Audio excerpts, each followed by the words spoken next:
First thing you see when you log in is the main dashboard showing you up and coming bookings. Any that are grayed out here are cancelled, and this is where you cancel a booking that you no longer want.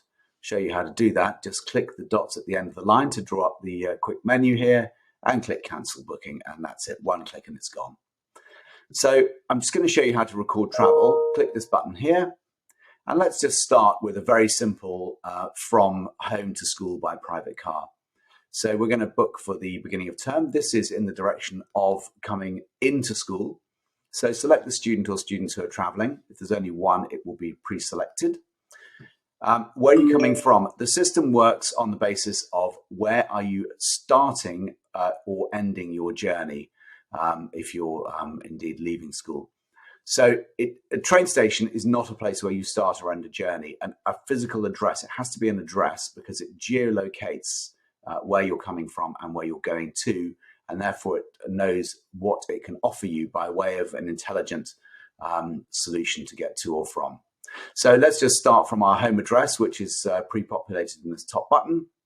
If you live overseas, you may not have a UK address, so that button will be blank and not available to you.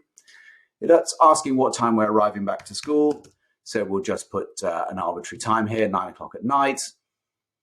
It's offering a coach, because this particular demo school has a coach, but no, we don't want the coach. We are coming back by car.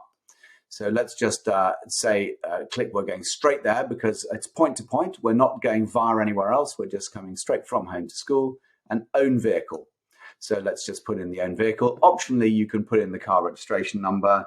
Let's just enter a car registration number here, look that up. And that indeed shows us the color, make of the car. It's potentially very useful for coming in and out of the school so they know who to expect. So here we are. This is a summary of the booking that you've just put in. Nothing is processed until you press this final button. So click here to process it, and then check your email, and you will receive an email to authorize that booking. So that's that made. Let's now have a look at an international flight. So click to record travel. We'll book again, return for the beginning of this term here. So where are you coming from? Let's just say we're coming from an international flight. So all you need to do is enter the flight number. Let's just try entering a flight number here. It looks up on the international flight database. And indeed, here is the flight. It knows what time we arrive, which airport, which terminal, and therefore it knows whether whether there is a coach that is available to us. This coach does go, well, it goes later on in the day. It's a perfect timing for the flight that we've actually booked here. So let's take the coach. We'll enter the number of items of luggage, and we will select that coach. Again, we come to the summary page where we just check the details, make sure that we've got everything correct, and we click to send it up to the server.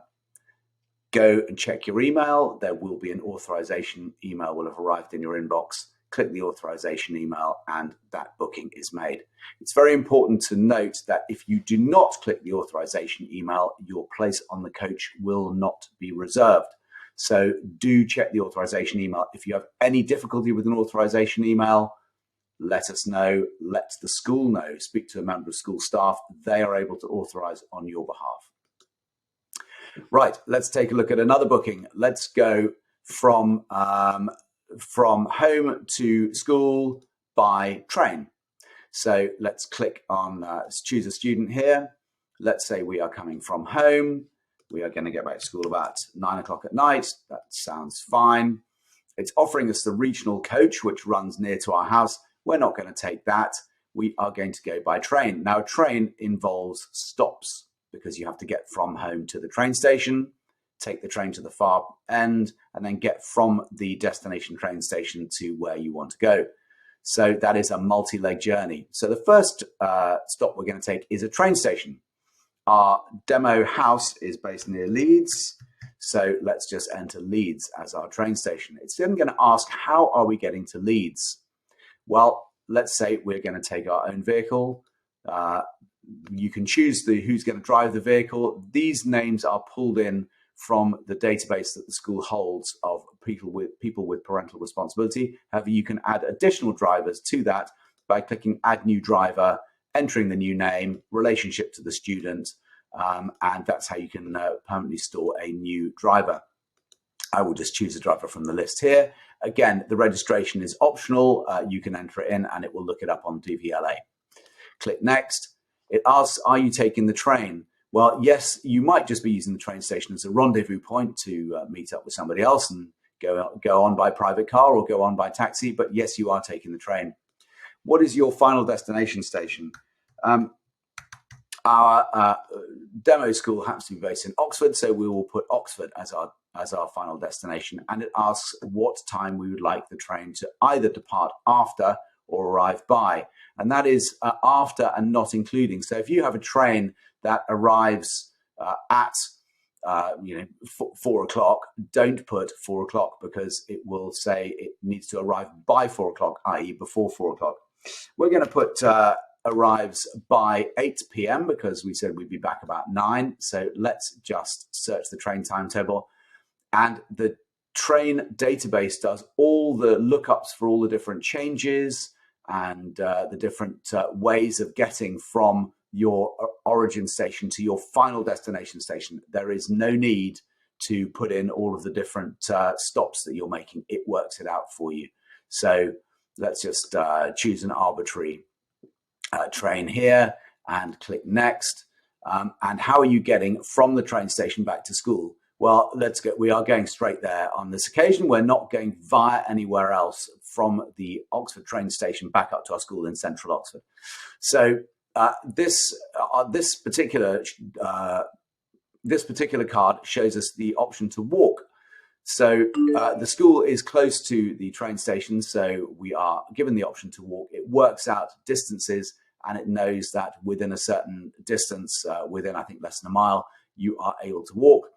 So we're going to choose that option, and we will click Next. And there is a complex journey that involves a train or multiple legs, including walking. So let's just send that up to the server. The email will come through for validation.